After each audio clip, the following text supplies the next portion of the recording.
तो क्या हो अगर मैं आप लोगों को ये बोलूं आज तक जो हम मैथ पढ़ते आए हैं वो गलत है। हाँ, मुझे पता है कि आप लोग सोचेंगे कि क्या हमारे स्कूल टीचर्स हमें पागल बना रहे थे। तो इसका जवाब है नहीं। तो देखो, मैथ नेचुरल नहीं होते, वो उनके पर्पस और पावर के हिसाब से बनाए जाते हैं। तो इससे पहले आप लोग ये जान लो कि हमें मैप बनाने की जरूरत ही क्यों पड़ी। इसका जवाब हमें 15वीं और 16वीं शताब्दी के बीच में मिलता है, जब यूरोपियन सेलर्स को समुद्र में डायरेक्शन चाहिए था और उन्हें एक मैप की जरूरत थी, पर उनके पास कोई मैप नहीं था। तब उनके लिए किसी महाद्वीप या किसी महाद्वीप पर स्थित देश की लंबाई चौड़ाई जानने से ज्यादा महत्वपूर्ण था समुद्र में डायरेक्शन जानना और सही कोड जानना। बस यही गैरार्ड्स मार्केटर की एंट्री होती है और वो 1569 ईस्वी में एक नया वर्ल्ड मैप प्रोजेक्शन बनाते हैं। उनके द्वारा बनाए गए मैप का एक ही उद्देश्य था कि जो लोग समुद्र में यात्रा करते हैं उन्हें समुद्र में यात्रा करने के लिए सही डायरेक्शन मिल जाए। अब यहाँ पर एक दिक्कत आ जाती है। जैसा कि हम लोगों को पता है कि हमारी पृथ्वी गोल है, पर किसी गोल चीज को किसी फ्लैट पेपर पर बनाना संभव नहीं, उसे स्ट्रेच करना ही पड़ेगा। मार्केटर प्रोजेक्शन में धरती को एक इमेजिन की हुई सिलेंडर शेप पर लपेट कर सीधा किया जाता है। इस प्रोसेस में होता ये है, जहाँ धरती बीच में है यानी इक्वेटर के पास,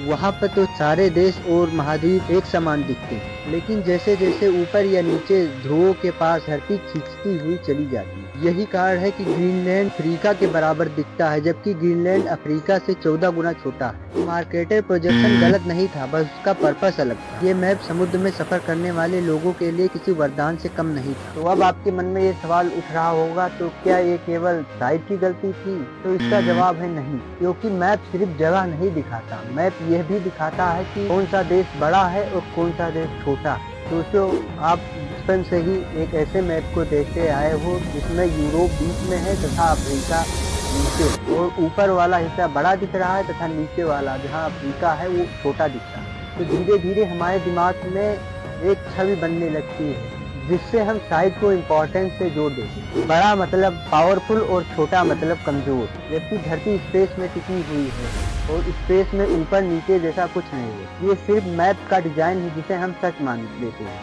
तो सवाल ये उठता है, अगर मार्केटर प्रोजेक्शन सही नहीं था तो क्या इससे कोई बेहतर मैप था? तो इसका जवाब हाँ भी है और ना भी। इसीलिए इसे कुछ हद तक सही बनाने के लिए अलग अलग तरीके आजमाए गए, जिनमें पहले नंबर पर गल पीटर्स प्रोजेक्शन आता है। इस मैप में देशों का साइज ज्यादा सही दिखाया गया है अन्य मैपों की तुलना में। यहाँ अफ्रीका वैसे ही बड़ा दिखता है जैसे वो एक्चुअल में है। इस मैप में देशों का साइज तो ज्यादा सही है, पर आकृति थोड़ी बिगड़ी हुई है। इस लिस्ट में नंबर 2 पर रॉबिन्सन प्रोजेक्शन आता है। इसका न साइज परफेक्ट है, ना ही शेप परफेक्ट है, लेकिन ओवरऑल देखने में बहुत नेचुरल लगता है। तीसरे नंबर पर विंकल ट्रिपल प्रोजेक्शन आता है, जो परफेक्ट तो नहीं पर कॉम्प्रोमाइज बेटर। सच तो ये है कि मैप कभी गलत नहीं होता, उसका पर्पस अलग अलग होता है। मार्केटर का मैप प्रोजेक्शन एजुकेशन के लिए मिसलीडिंग हो सकता है, पर नेविगेशन के लिए वो परफेक्ट था।